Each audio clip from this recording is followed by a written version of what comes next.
Welcome to my first ever episode and to the Mushroom Island. This is where I'm gonna live. Built a little natural stuff already because we're gonna make our own biome on this island. That's why it's like all grass, all plain grass. We'll change it to a nice biome thing eventually, but for now it's just grass. So I made a little water feature and stuff, some waterfalls, some trees, just to give me a little inspiration and idea of what it's gonna be. Built an entrance thing already as well for my future house or base. That's something I'm planning on for later, but it's just gonna be a visual thing, so we'll leave it for a while. Just marked it out.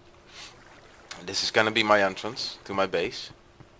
I'm gonna continue dig here a little bit, and I'm gonna dig out a big round hole, I guess, and then have it a big entrance hole. I made a redstone door. Stole it from Mumbo. I made it and I'm not recorded it because I don't think I'll do well with redstone yet. Gotta practice a bit more. And yeah, I'm gonna dig the tunnel into this mountain, and then I guess I've here a big hole in the ground, and then make it come up. Have a little structure up here. And just use this big, well, use this hill or mountain. I wanna kinda have a viewing thing up here as well, because I never really had something in my base for a view. I think this will be nice. A nice height to have a good view of everything. I think our portal will be there, the communal portal for us, because that's just like just outside of range there. I think if I walk to the edge here, you'll see the first signs of his hole. Maybe not. No, just out of range. So I was nicely digging away, and obviously I wasn't paying attention with the haste beacon, and now my pickaxe broke. So I guess I'll go to spawn, because I saw a shop there. See if I can buy a new one. So I got a new pickaxe, which is nearly broken as well, because I finished digging the room. I built a glass structure in it, because I thought that could be like the power core of the research lab. And now I'm making spirals around it with sea lanterns and magma blocks to represent like lightning and fire or whatever going off in it. I'm not sure how I'm gonna do the spirals. I thought doing 2 spirals of sea lanterns and going this way around,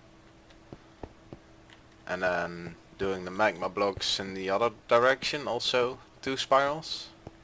I'm not sure, it might be a bit too much.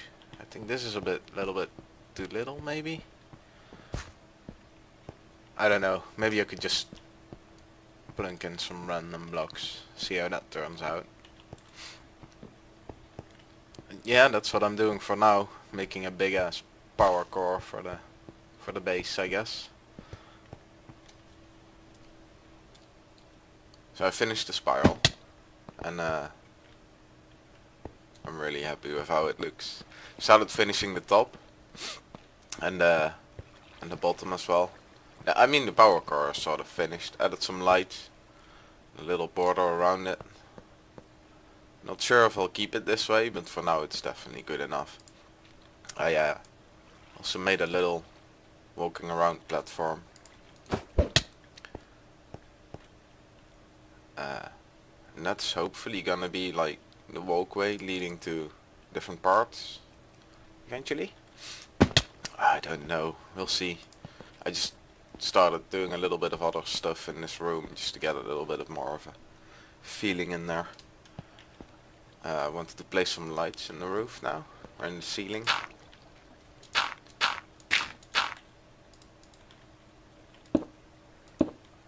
Well, not like that, I guess.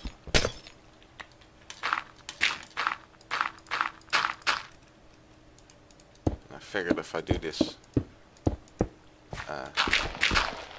these bars over the ceiling, and then do one there, and obviously on each straight side, probably also one diagonally.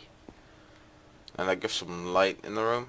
I don't know how far it will shine, but it's dark because I don't have to light. I did it just to have some working lights, but things get really dark without. Especially since my settings are on moody as well, so it's extra dark, as you can see. Actually, I'll remove all these torches for a little bit, just so I can see how it is without additional lights. That way I can figure out if I need to add a lot or not. Because I mean, that central pillar does shine off quite a bit of lights, but I guess on the walkway it's really dark still.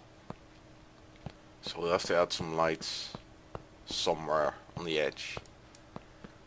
For now it works. I think some in the roof will look nice, especially because it's so dark. They will pop out quite a bit.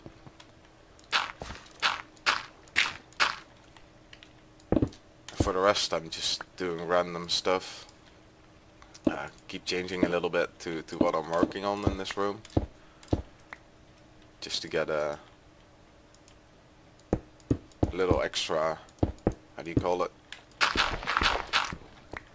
Each thing that finishes gives you a little inspiration for the next, I guess. So if you do little things all around, it's a little bit random maybe as well. It'll help you make the next part. At least that's how it works for me usually. Yeah. So I did quite a lot since last time. Finished this this central column. I also made a floor below. Can't really see it that well from up here, but just, I don't know, something simple-ish. Looked nice, I thought. And then this wall made it look really futuristic, I think. I kept the ceiling really simple, so it doesn't distract from what's all going down here. And now I'm just trying to figure out something for these big walls that makes them less boring and one big color, I guess. Which is kind of difficult. I haven't been able to figure something out, but I will eventually. So I figured something out for the big empty walls. It's not super pretty, I guess, but it's sort of subtle, and it's like a small version of the big wall below, which I kinda like, and it adds some lighting. Make the walls less dark, because they are really dark without anything. I'll show you. Which is alright, but it's nice to have a little bit of extra lighting. That definitely makes it better. It's not much more lighting, just a little bit. Well, on the floor at least. And I think it'll look good if I do it around and then switch them up. So they make sort of a pattern, I guess. That only leaves me with these big ass square walls. Which, over there I'm probably gonna make a big tunnel out of it leading to something else. And I could do some art on it, whatever. We can leave that open for a little bit and see how that develops. But if I do this, I think this, if I finish the lights in the corner parts, I think that will finish this room up. Oh, I also did this blue glass there, or glue paints. Made it look a bit like a waterfall, but without it being so big and noisy. Yeah, I think those lights will look good. So I'm gonna finish those up. And then I think the room is finished. So I finally hooked up my door to a normal input. Because I wasn't using it because the lever was down, like 3 blocks down into the ground. So now I got pressure plates, and when I walk over them, it opens the door. And it's not too slow, I think, so it's not annoying when you just want to run in. And on the inside I got buttons that can close it and open it. which I'm okay with. I would have liked pressure plates here or here, but the redstone from the door wasn't. It wouldn't work out. It was too big this way. But I'm okay with the buttons. I probably won't close it all the time when I go in anyway, so that's fine. I finished the walls, which I really like now. I had my doubts earlier when I just had these two in, but now when they're all finished, I do like it. I made a doorway as well. It just came to me all of a sudden, so I wanted to try it out to see what it looked like, and I really liked it, so I'm keeping it. Which will lead to this big room. That will be my storage area here somewhere. I dug out a little. This is just to give me some vision, so I can imagine stuff to build. Over here, I was thinking about making a spiral staircase going up to outside of the hill, so the building will pop out. Because I do like daylight and such, and this place doesn't give me much daylight at the moment. But that will be stuff for later episodes, because I'm ending the episode here. It's probably a short one, but it was a good learning episode for me. Hopefully you guys will like it as well. And I hope you'll watch the next ones. See you later.